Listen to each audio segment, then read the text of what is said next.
Welcome back to Human Biology with Dr. B. Today we have the first of two parts of our chemistry lectures.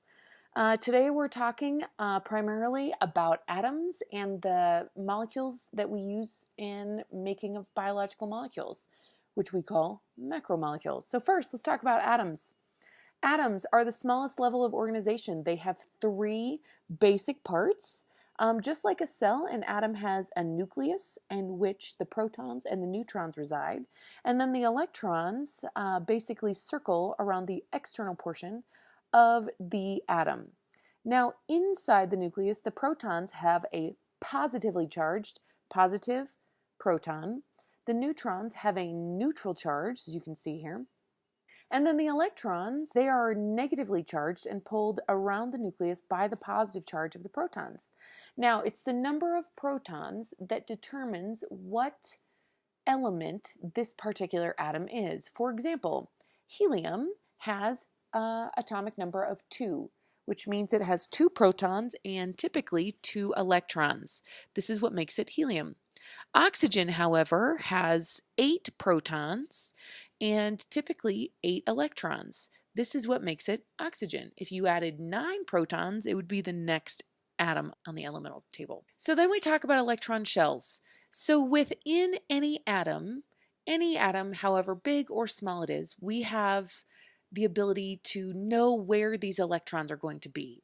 I like thinking of atoms, if you want to picture it with me, like an onion.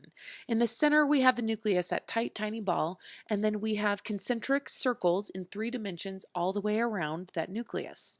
And for this atom, those concentric circles of 3 dimensions around the nucleus are where the electrons are held. Now, an atom can have as many shells as necessary to fit all these electrons. However, the first energy shell, as you will see here in helium, only can fit 2 electrons because it's so close to the nucleus. Every concentric shell outside of that can hold 8. And we call this a stable octet. And every atom wants a stable octet. It wants to get to 8 electrons. This fact will come in very handy when we talk about bonding here in just a minute. So let's look at oxygen. Oxygen has an atomic number of 8, which means that it has 8 protons and 8 neutrons and then 8 electrons. Okay, so the first energy shell has 2 electrons right here, 1, 2. So 8 minus 2 is 6, which means the next energy level has 6 electrons. 1, 2, 3, 4, 5, 6. Now electrons like to be in pairs. They like to have a buddy. So oxygen over here has 2 pairs in its externalmost shell and then 2 free-floating electrons right here. Now these 2 free-floating electrons are going to want to bond. They want to get to a stable octet. They want to find a buddy. They are tired of being Lauryn Hills. They want to be Fugees. Okay, so let's talk about that.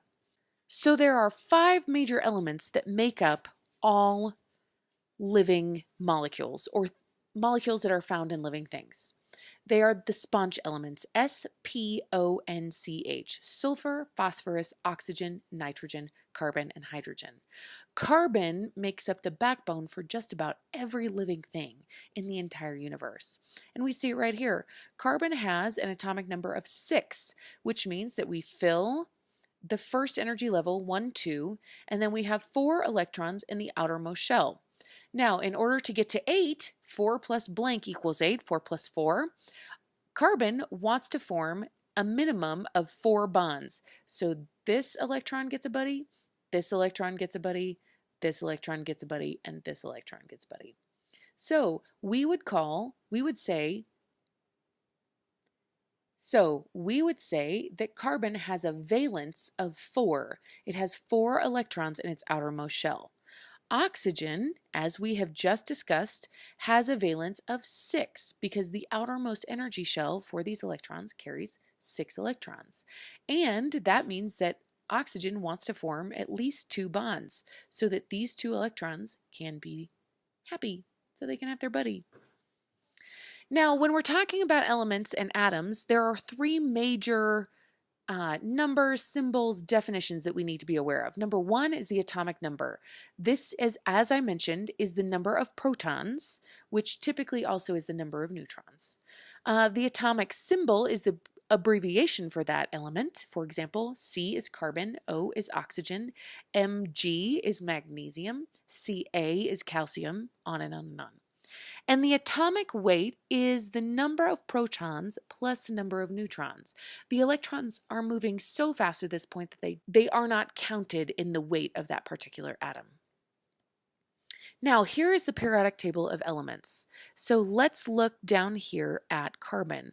Carbon has an atomic number of 6. So this number right up here is our atomic number.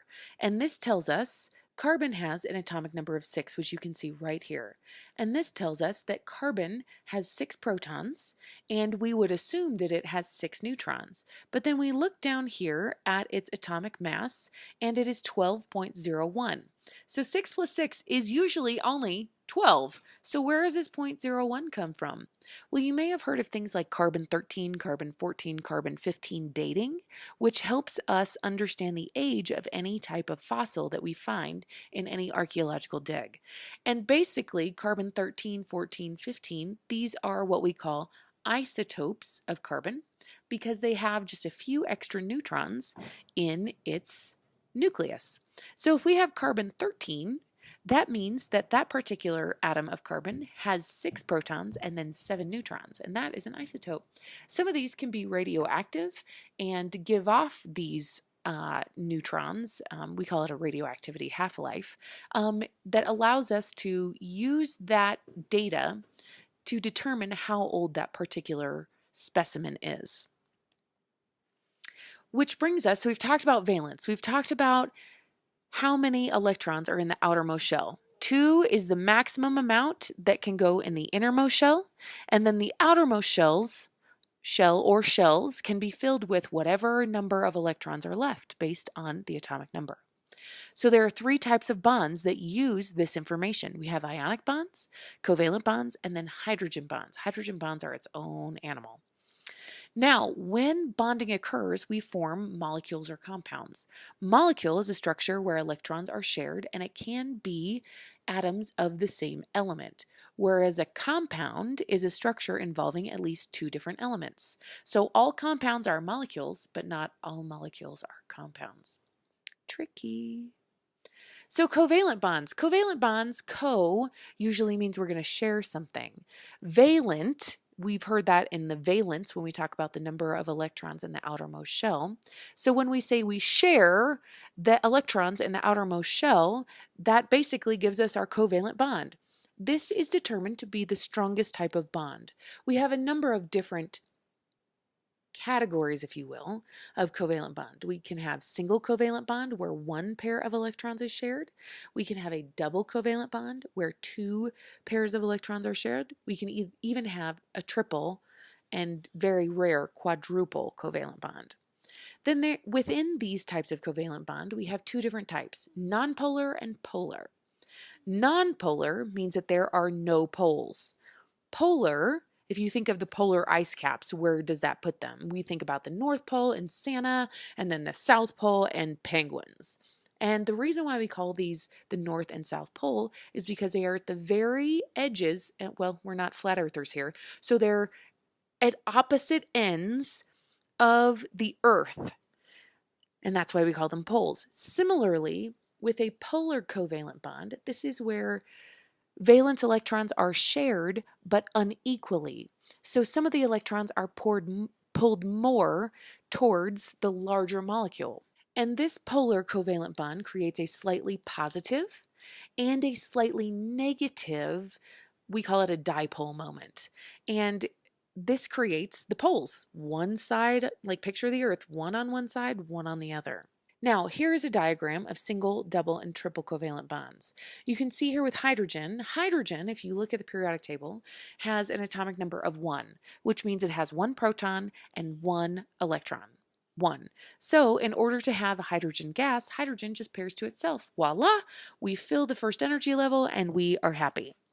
Oxygen, as we discussed previously, has a valence of 6, which means it still wants 2 more electrons to fill that external energy level so that it's happy. We want a stable octet. So with oxygen, since this atom right here has 6, 1, 2, 3, 4, the yellow 5, 6 on this atom, and this one also has 1, 2, 3, 4, 5, 6 on this atom. When we share both of these extra unpaired electrons with the other atom, all of a sudden both of the outermost energy levels have 8 electrons, and everybody's happy and stable. This is how we find oxygen gas that we are breathing in currently, and when you go to the hospital and they put a nasal cannula in, this is what it is. Carbon dioxide, this is what you breathe out. Oxygen, right here, 1, 2, 3, 4, yellow, 5, 6.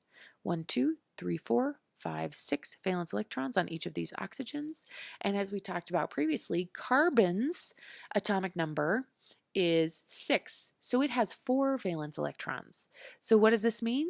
That means that carbon shares 2 of its valence electrons over here with oxygen, and then 2 over here to create 2 double bonds and a completely nonpolar molecule because the electrons are shared equally. Single covalent bonds share 1 set of electrons. So here we make methane. Do you know what methane is? It's really stinky. Methane is farts. This is farts. This is the molecule of farts right here. You're welcome for that information. Carbon, with its atomic number of 6, has 4 valence electrons. That means in order to get to its stable octet, it needs 4 more electrons. So when we add carbon, we add hydrogen to carbon, and hydrogen has a valence of 1, and hydrogen wants to get to its stable 2 in its first energy level. So hydrogen shares its electron right here with carbon. We have a pair. Hydrogen over here shares another pair. Hydrogen here shares another pair. Hydrogen here shares another pair.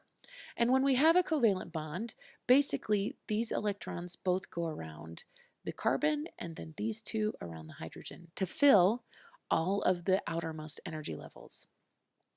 A double covalent bond, as we talked about, shares 2 sets of electrons so that each atom, again, reaches its stable octet. And triple covalent bond, this is where we share 3 sets. Now, ionic bonds, and I have a video underneath this that I want you to watch.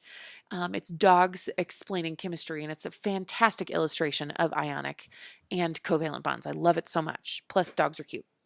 So here we go. Ionic bonds are bonds made between a positively charged ion and a negatively charged ion. A positively charged ion is called a cation. And I remember this because it has the T in it, which is very similar to the plus sign that we attribute to that particular ion. An anion has a negative charge, and this is where we call it an ion. It is an ion. Okay, we get it. Now, how do we create ions? So in an atom, we have an equal number of electrons and protons. And the protons are positively charged, the electrons are negatively charged. So when we have the same amount of positive and negative charge, we have what we call neutral. We neither have a positive nor a negatively charged atom. However, if we kick an electron off, we lose 1 negative charge, then all of a sudden we have more positive charges in the nucleus. And this is what creates a cation.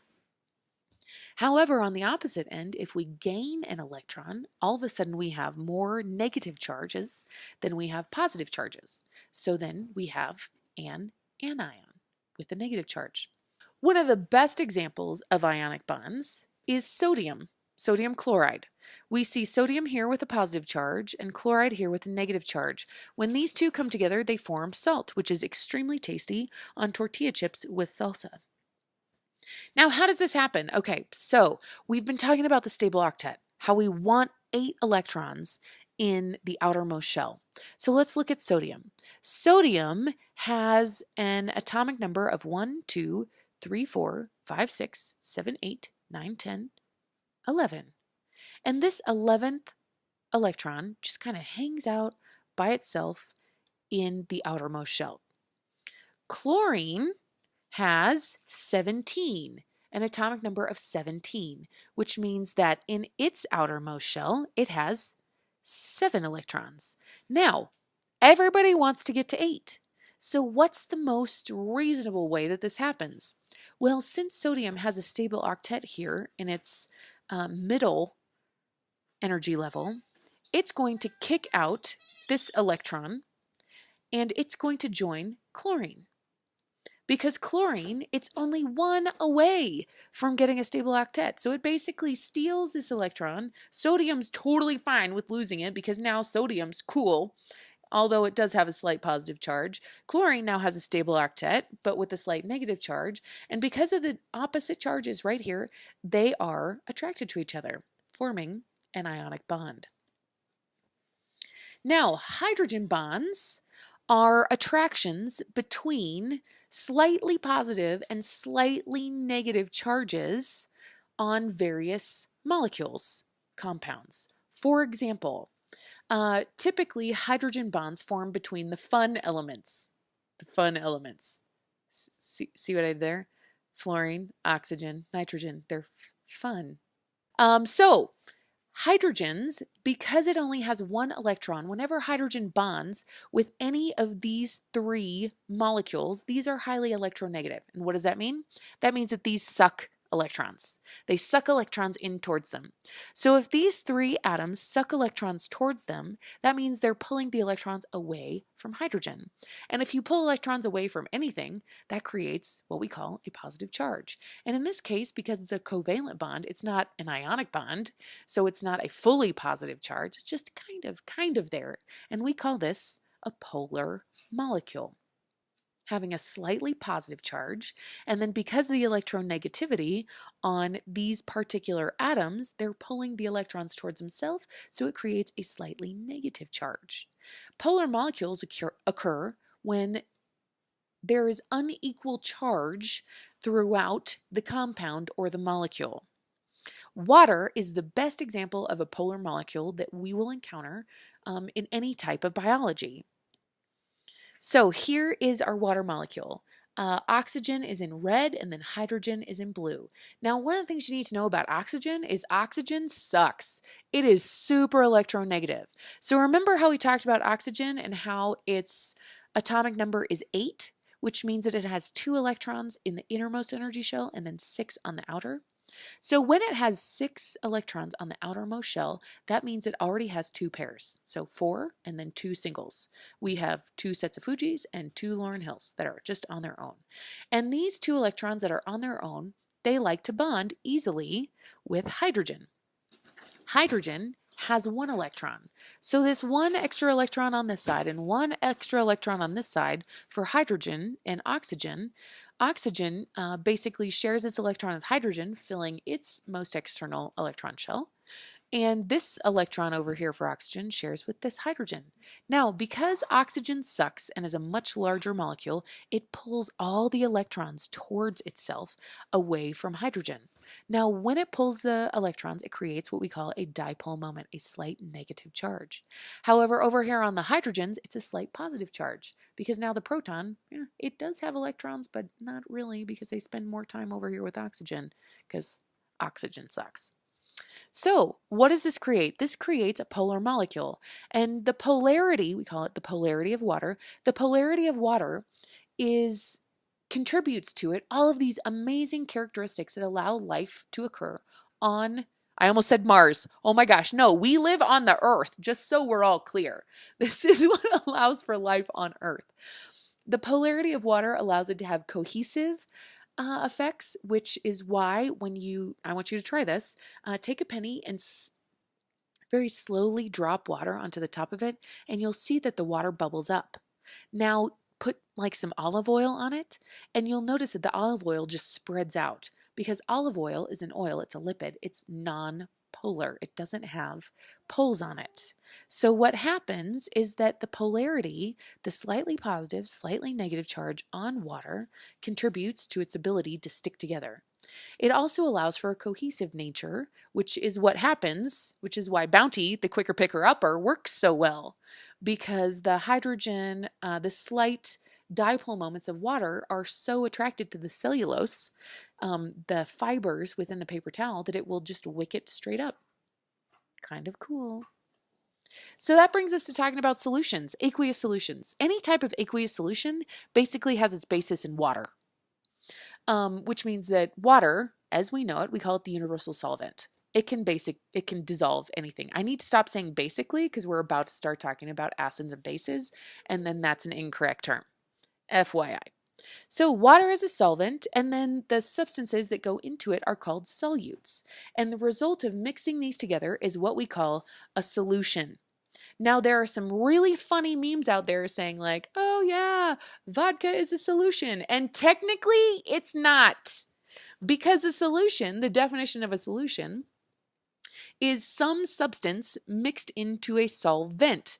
Technically, ethanol, which is alcohol, is a solvent. Now, if you want to talk about cocktails, that, my friends, is a solution, according to chemical terms, not necessarily human terms. So, just, yeah, that. Now, molecules that interact with water that will dissolve are called hydrophilic.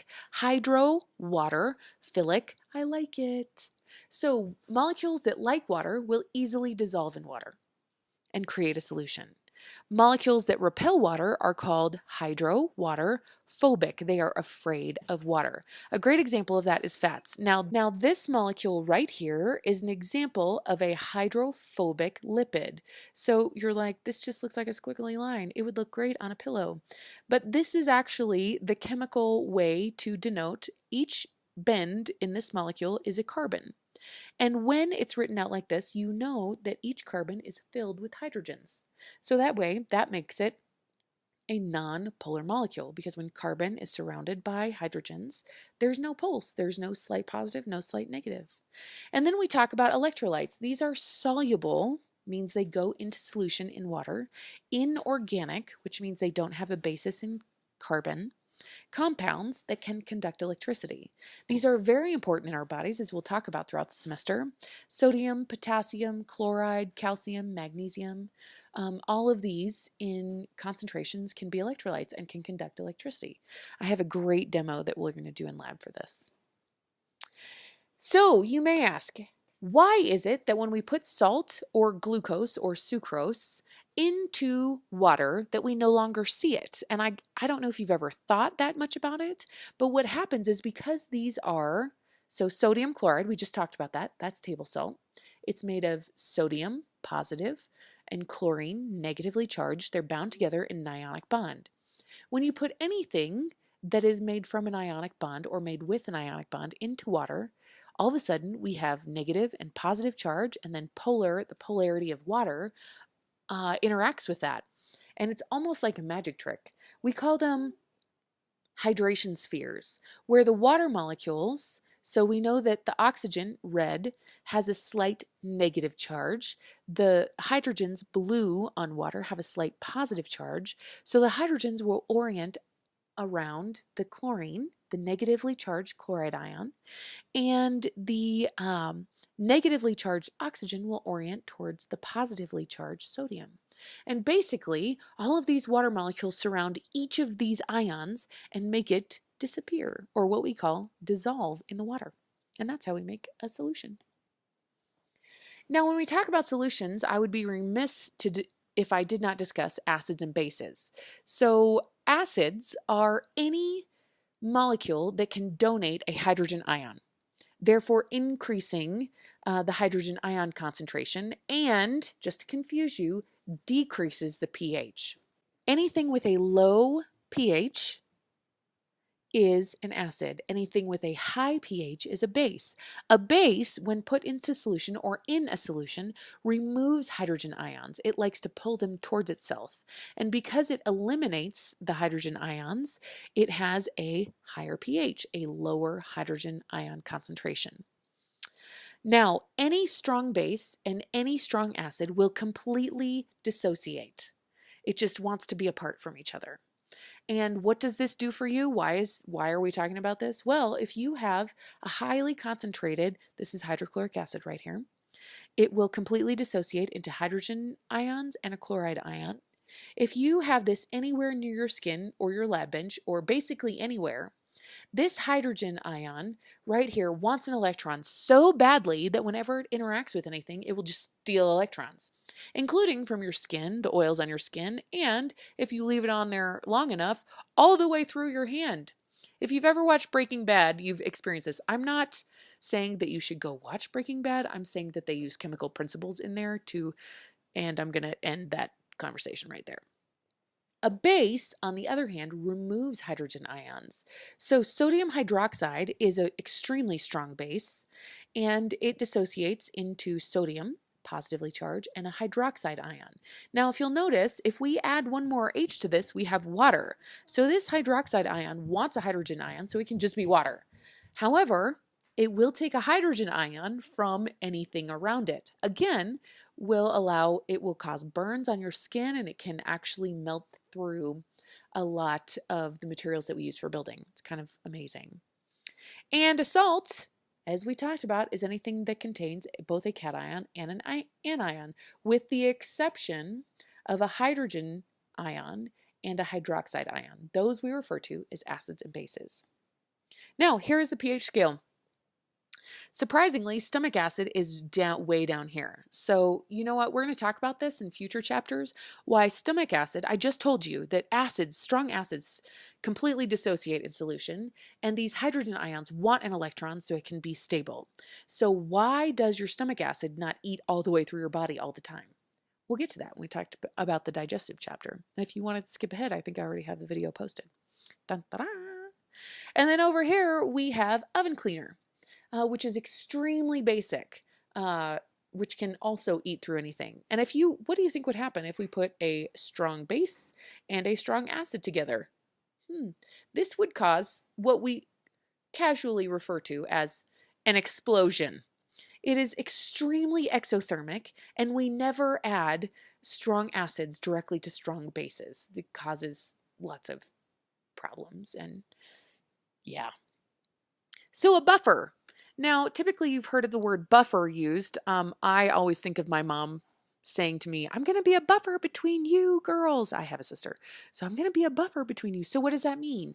It means that any type of buffer basically prevents explosions. Let's be real here. That's what it does. And this is no different in the body. A buffer in the body can absorb hydrogen ions or release hydrogen ions to maintain a stable pH. This becomes extremely important in our blood, which we'll talk about more in the cardiovascular and thoracic and blood chapters, to allow for our blood to maintain its very stable pH. And that brings us to the end of our first chemistry chapter. By now, you should be able to name the different parts of atoms, differentiate between atomic number, atomic mass, atomic symbol, and be able to locate these on a periodic table. You should be able to determine the valence of an element by finding it on the periodic table, and define and apply the various types of bonding. Thanks for joining me again on Human Biology with Dr. B. See you next time.